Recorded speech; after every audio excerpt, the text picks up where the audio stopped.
قابل بنایا گیا کہ وہ قرآن اس سینے میں اتر سکے۔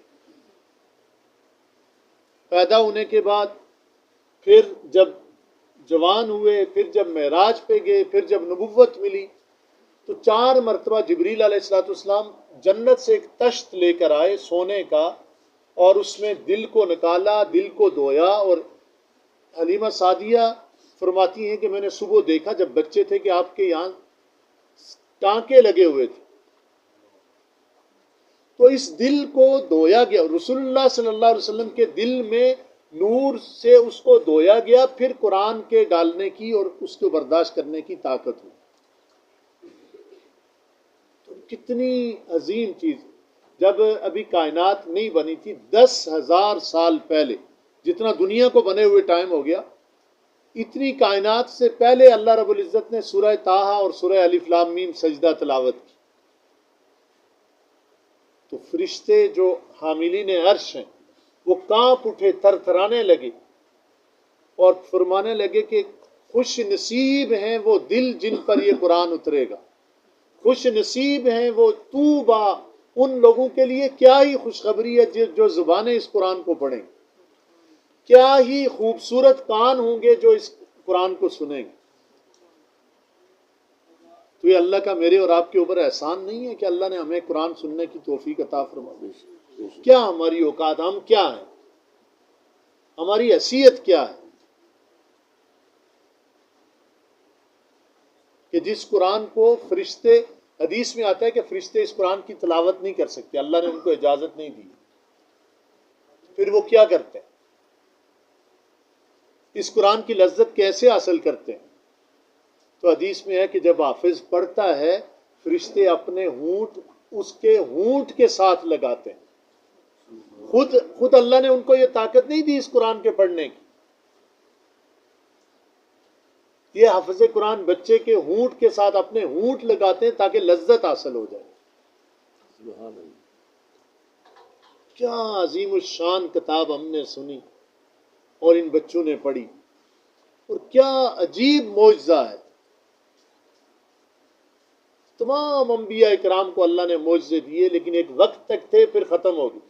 موسیٰ علیہ السلام کو ہاتھ دیا، جب وہ سامنے کرتے تھے چاند کی طرح چمکتا تھا، اب بھی ہے؟ نہیں ہے، ختم ہے۔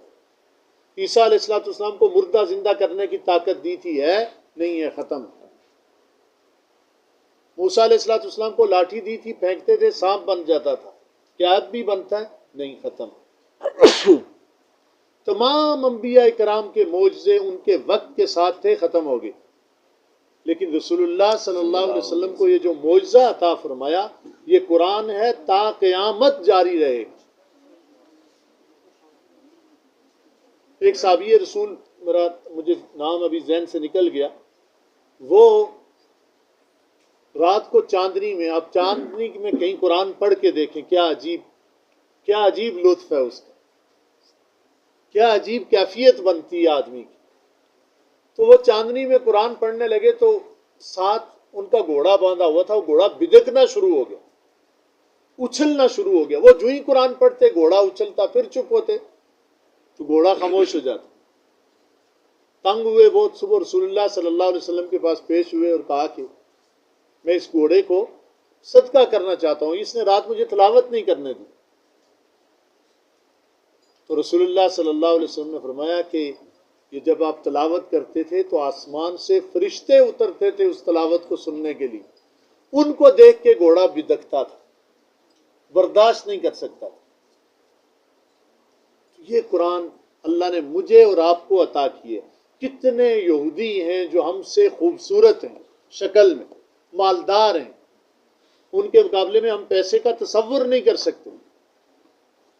کتنے صحت مند لوگ ہیں، کتنے کمالات کے اعتبار سے کیا کیا ان کو اللہ نے کمال دی ہے، لیکن قرآن سے محروم ہے، تو ساری خیر سے محروم ہے۔ ہم نے کوئی درخواست اللہ کو نہیں کی تھی، ہمارے کوئی والدین یا دادا پردادا کوئی نبیوں کے ساتھ کوئی تعلق نہیں تھا، صحابہ میں سے نہیں تھے، اللہ نے یہ نعمت بغیر مانگے مجھے اور آپ کو دے دی۔ اور جناب نبی کریم صلی اللہ علیہ وسلم نے فرمایا کہ قرآن وہ رسی ہے جس کا ایک سرا اللہ رب العزت کے ہاتھ میں ہے اور دوسرا سرا حافظ کے ہاتھ میں ہے. معمولی بات ہے. ایک طرف سے اللہ نے پکڑی ہوئی ہے رسی اور دوسری طرف سے ہمارے اس چھوٹے حافظ نے پکڑی ہوئی. ویسے ہی بات.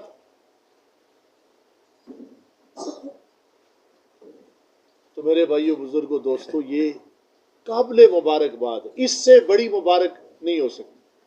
قرآن میں اللہ رب العزت نے فرمایا لا تفرح ان اللہ لا يحب الفریحین. کسی بھی موقع پر خوشی نہ بناؤ، اس لیے کہ اللہ بہت زیادہ خوشی بنانے والوں کو پسند نہیں کرتا. تذکرہ ہوا دنیا کی نعمتوں کا، بادشاہت کا، مال و دولت کا، پھر فرمایا لا تفرح. حکم نہیں دی ہے کہ بالکل خوشی نہیں مناؤ. ان اللہ لا يحب الفریحین، اللہ خوشی منانے والوں کو پسند نہیں کرتا. پھر چلتے آگے فرمایا قل بفضل اللہ وبرحمتہ فبذلک فلیفرحوا.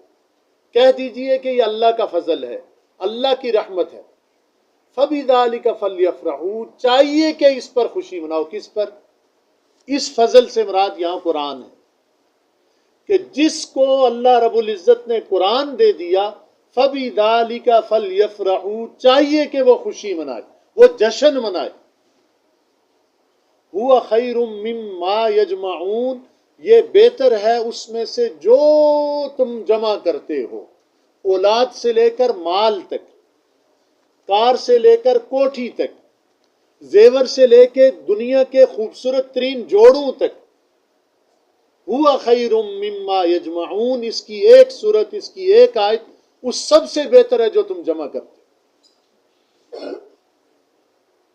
تو میرے بھائیوں بزرگوں دوستوں، یہ جو نعمت اللہ نے ہمیں دی ہے، اس کے ساتھ میرا اور آپ کا کیا رویہ ہے، یہ خوفناک بات ہے.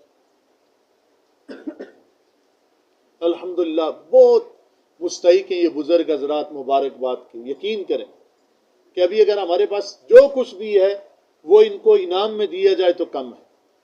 اور خوش نصیب ہیں وہ میری مائیں بہنیں، وہ ہماری بیٹیاں کہ جن کو کچھ نہیں پتا حافظ صاحب کدھر کھڑا ہے، محراب کہاں ہے، کیا پڑھ رہا ہے، کس کا بیٹا ہے، کہاں سے پڑھ رہا ہے. اللہ ان کو جزائے خیر دے. کہ یہ قرآن کی عظمت کی وجہ سے سردی میں کبھی سپیکر بند ہو گیا، کبھی آواز نہیں آئی، کبھی سجدے میں گیا پتہ ہی نہیں چلا. تو یہ قرآن کی عظمت کی وجہ سے. ایک واقعہ یاد آ گیا. ویسے بھی آج آخری رات ہے، تاک رات، تو بات کرتے ہیں انشاءاللہ، سنتے ہیں. تو ایک بزرگ اللہ کے ولی کا انتقال ہوا. قرآن پہ بڑا کام تھا ان کا، کئی تفاسیریں، کئی معانی لکھے. فوت ہوئے تو کسی اللہ